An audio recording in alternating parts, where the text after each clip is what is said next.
Hey guys, what is up? My name is Landon and welcome to the Jersey Zone. So, it's official. Pat Maroon is a one-man dynasty. Let's go! Big rig! But of course, congratulations to the Tampa Bay Lightning on winning back-to-back Stanley Cups.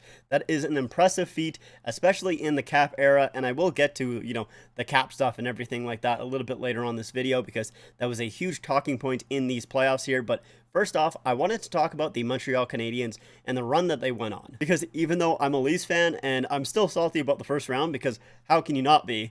But even though I'm a Leafs fan, you have to respect the run that the Montreal Canadiens went on. They played so well. They shut down key players for pretty much every single team.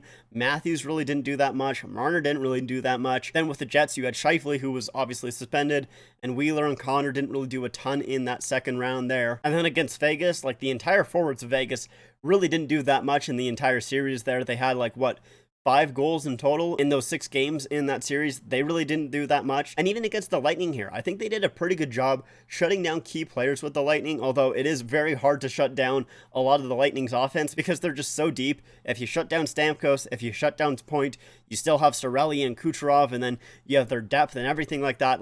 It's just insane how much depth Tampa actually has. So I do think they did a good job shutting down Stamkos and Point. I mean, I think if Point actually got a couple goals in this series here, I probably think he would have gotten the Conn Smythe. He obviously did not. We'll get to, Vasilevsky in a little bit here. But I do think they did a decent job at least trying to shut down key players with the Tampa Bay Lightning.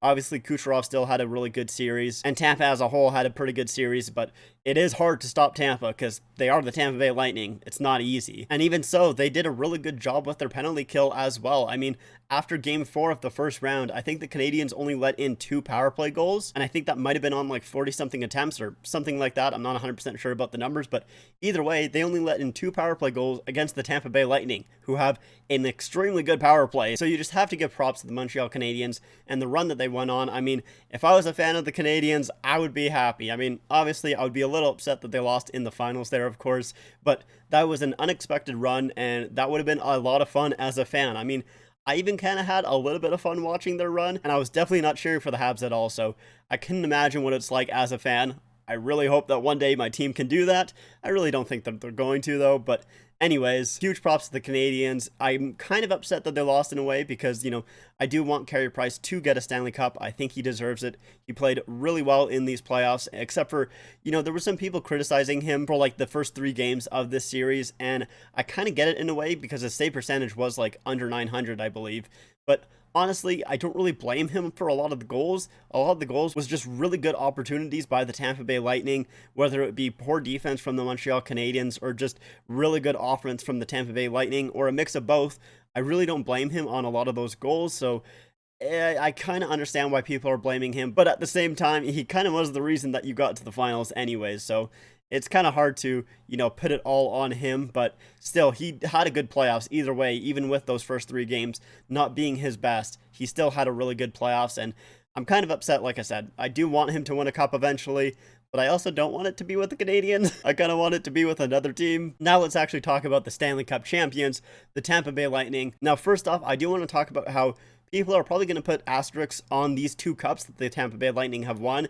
I completely disagree. I disagree with the asterisks last year, mostly because of the fact that those playoffs, they were so different and they were kind of hard.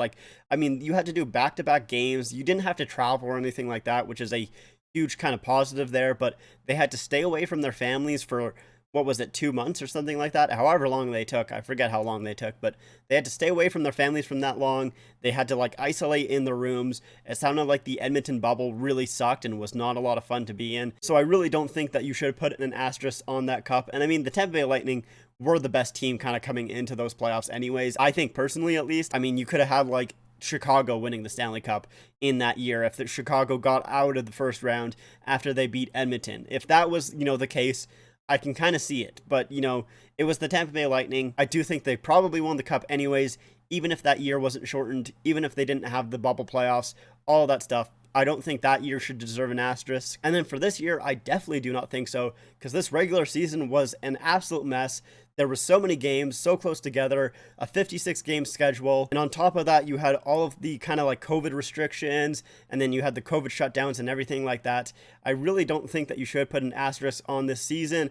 And once again, It's not like Tampa was a bad team. They were a really good team, and I do think they deserve these back-to-back Stanley Cups. I do not think that you should have put an asterisk on either of these cups. And even with their like over the cap and everything like that, they were like 18 million over the cap in these playoffs. Whatever it is, I know a lot of people are saying that they cheated and everything like that. They didn't though. It's literally in the rules that there is no cap in the playoffs. They did not cheat. They did everything that they could to make it legal. So they didn't cheat. And if you want to say that they held out Kucherov for the playoffs, I don't really think that. I don't believe that. I personally can't see a athlete who will just be okay with setting out an entire regular season just to play in the playoffs. I don't think that they can do that. I don't think that they would do that. And even so, they held out a player who was one of their best players on the team for the entire regular season and then still made the playoffs and still had a decent regular season as well. There's not many teams that you can say can do that.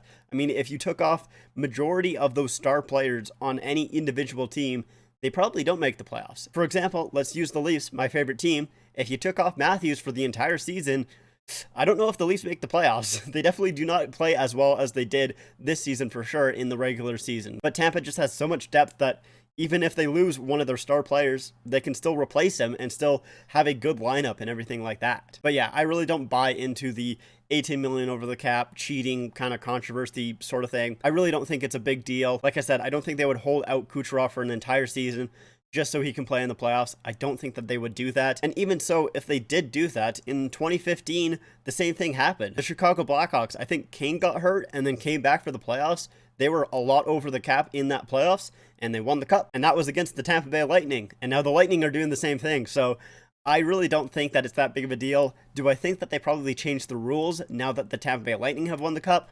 Maybe. That's definitely a possibility, especially with how much people complained. I can kind of see them maybe thinking about changing the rules for sure. We'll see if they actually end up doing it or not. But either way, I don't think it's a big deal. I don't think it's as big of a deal as people are making out to be. But with all that being said, next year is going to be a tough year for Tampa because they're going to be losing probably a lot of players. They're going to have to trade out a couple of guys here because, like I said, they are over the cap. So they will have to trade out a couple of guys. They're going to lose someone to Seattle. We'll see who they lose to Seattle. But it is going to be interesting to see if they can push for another Stanley Cup next season. I mean, it's not going to be easy, especially, like I said, with all the players that they're probably going to lose this offseason and a lot of their depth that they're going to lose. But I mean, who knows, man? It's the Tampa Bay Lightning. They have Vasilevsky in net, who is just phenomenal. Man, that guy is so good. This is the 5th series winning game in a row that Vasilevsky has gotten a shutout. He got a shutout against the Dallas Stars last year, and then every single series win this year, he also got a shutout in, which is extremely impressive. Now, I would say that this series win here, he really didn't have to do a ton. Tampa Bay Lightning's defense was insanely good. They just really didn't allow anything past the neutral zone. They played so well this series of just clogging up that neutral zone. Any single time Montreal would kind of get it past their blue line, they would shoot it back in. They did a really good job at that. But, I mean, Vasilevsky is still an amazingly good goaltender. It's why he won the Conn Smythe. He really does deserve it. Anyways, that is going to be it for me. Thank you guys so much for watching. If you guys like this video, make sure to leave a like and make sure to subscribe to the channel. Also, make sure to follow me on my Instagram and my Twitter at the Jersey Zone YT on Instagram and at the Jersey Zone on Twitter. Links are in the description down below. But like I said, that's it for me. Thank you guys so much for watching, and I'll see you guys next time.